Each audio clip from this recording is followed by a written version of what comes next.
Sound take 7 action. ठीक है, pitch एकदम अनुकूल है।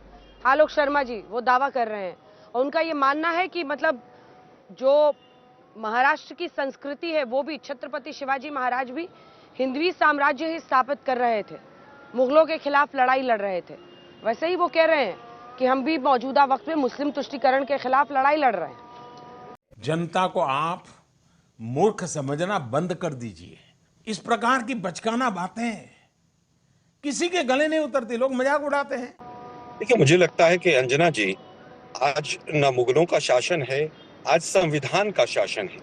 और संविधान किसी भी रूप में किसी भी धर्म को एक दूसरे के खिलाफ किसी भी तरह की घृणा की भाषा को बर्दाश्त नहीं करता है। जिस तरह की भाषा का इस्तेमाल किया गया और जिसके लिए बीजेपी बहुत गौरवान्वित हो रही है कि पिच बहुत अच्छी है, उनको शायद एहसास नहीं हो रहा है। मैं भी वर्धा में हूँ, पूरी तरह से यहाँ की जनता इन तमाम जो विभाजनकारी जो वायदे और जो नारे दिए जा रहे हैं उनसे पूरी तरह से अपने आप को अलग रख रही है। आज वो पूछ रहे हैं कि महाराष्ट्र के उद्योग गुजरात क्यों गए। आज वो पूछ रहे हैं कि महाराष्ट्र का किसान, उसकी आमदनी कितनी बढ़ी कितनी घटी। आज वो पूछ रहे हैं महाराष्ट्र के युवा को कितनी नौकरी मिली। आज किसानों की सुसाइड रेट क्यों बढ़ गई। आज महाराष्ट्र का युवा पूछ रहा है कि मुझे रोजगार कैसे मिलेगा। उनको इन तमाम भाषणों से कोई लेना देना नहीं।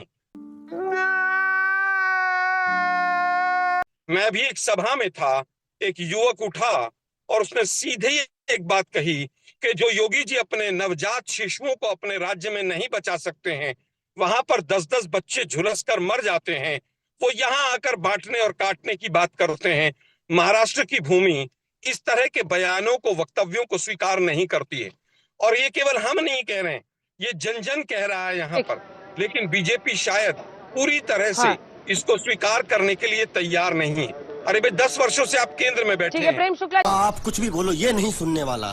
देखिए, मुझे लगता है जब देश के प्रधानमंत्री धर्म और जाति के आधार पर बंटवारा करना, धर्म के आधार पर, जी के जवाब दीजिए, धर्म के आधार पर बीजेपी को अनटचेबल बनाना, इस पर जवाब। देखिए, मुझे लगता है कि अगर हेमंत बिश्व शर्मा की भाषा और तमाम बीजेपी के लीडर्स की भाषा, प्रवेश वर्मा की भाषा, तमाम चीजें अगर बीजेपी को याद हो तो उनको स्वयं अपने गिरेबान में झांक कर देखना चाहिए कि किस तरह की भाषा उन्होंने दूसरी जाति और धर्मों के लिए उपयोग की है।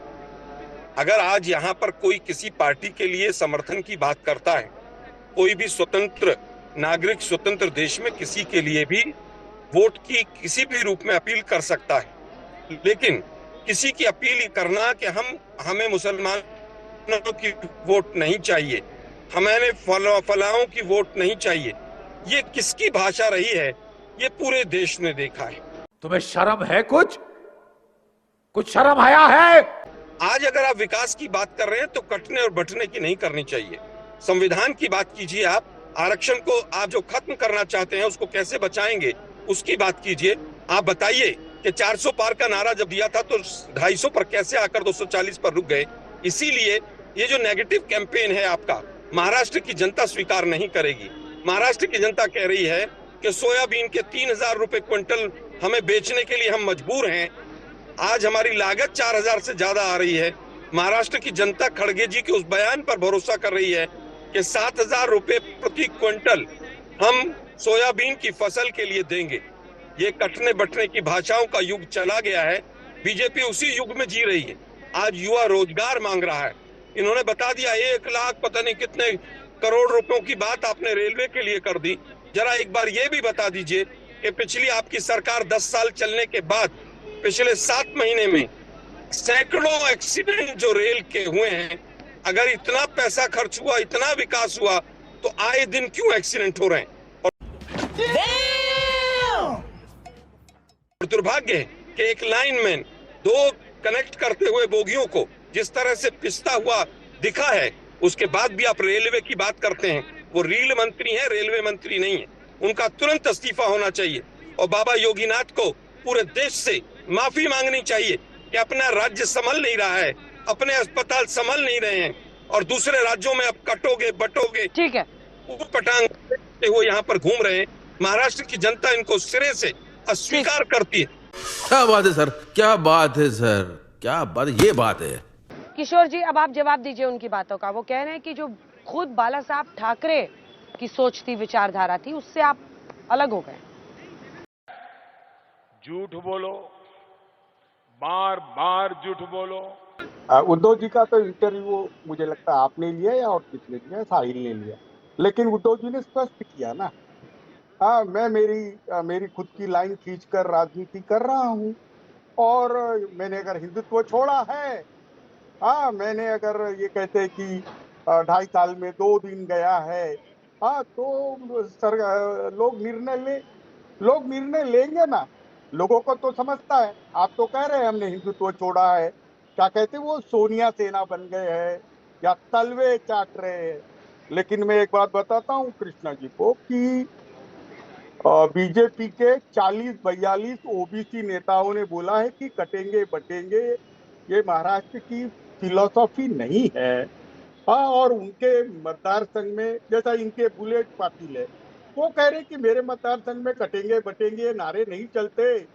हाँ तो एकनाथ शिंदे जी ने भी कहा है, मैं अभी बता रहा हूँ, अजीत पवार जी ये इतिहास गवाह है। एक मिनट ये देखो, ये बीच में बोल रहे हैं, बीच में ना बोल, थारे माथे पर लिखे है बीच में ना बोल। मैंने इनको बोलने दिया कि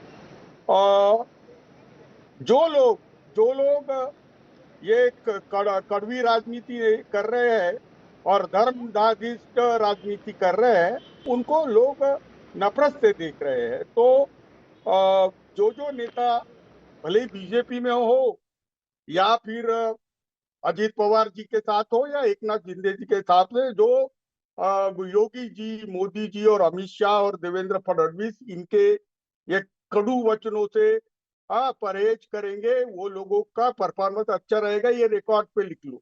दूसरी बात मैं बता रहा हूँ, ये कोई सजाद नोमानी हो या कोई भी हो, तो अगर इलेक्शन कमीशन जागता हो तो योगी जी भी आके बोले अगर आप हमको चुन के नहीं देंगे तो आपके घर पे पत्थर पड़ेंगे, ये करेंगे। हिंदुओं को उकसाने वाले भाषण 3 नेता दे रहे हैं, एक अमित शाह जी, मोदी जी और योगी जी। और ये जो सज्जाद नोमानी वाला है चैप्टर, ये भी मैंने सुना है कि बीजेपी ने स्पॉन्सर किया है। ये तो लेटेस्ट न्यूज है। हाँ, वो बोल लीजिए, एकदम डायलॉग मार लीजिए, मार दीजिए। हाँ।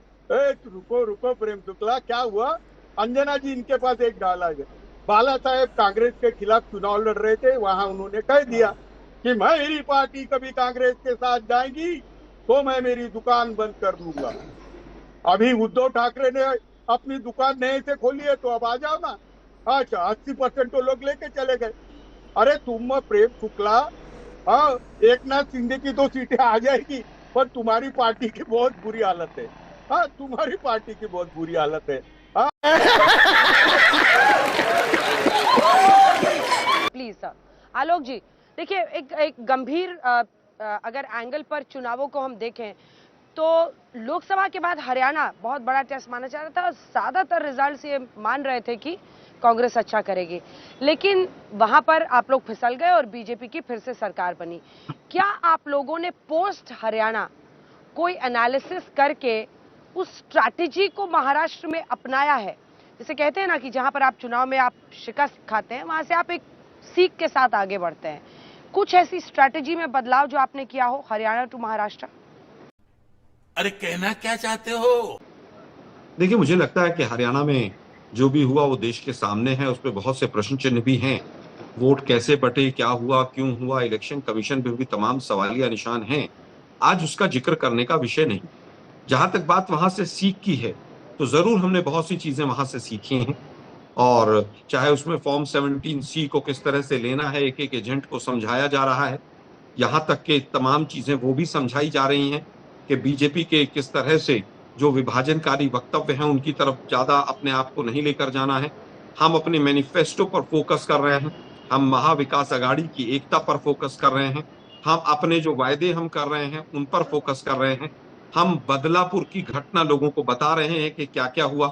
हम बता रहे हैं कि एक शिंदे नाम का एक डमी मुख्यमंत्री बनाया गया और उसके सहारे अडानी और अंबानी को किस तरह से संपत्तियां कौड़ियों के भाव में दी गई। सब जगह अदानी अदानी अदानी अदानी अदानी। हम बता रहे हैं कि एक डमी मुख्यमंत्री बनाकर किस तरह से महाराष्ट्र के हकों को छीनकर गुजरात की तरफ डाइवर्ट किया गया।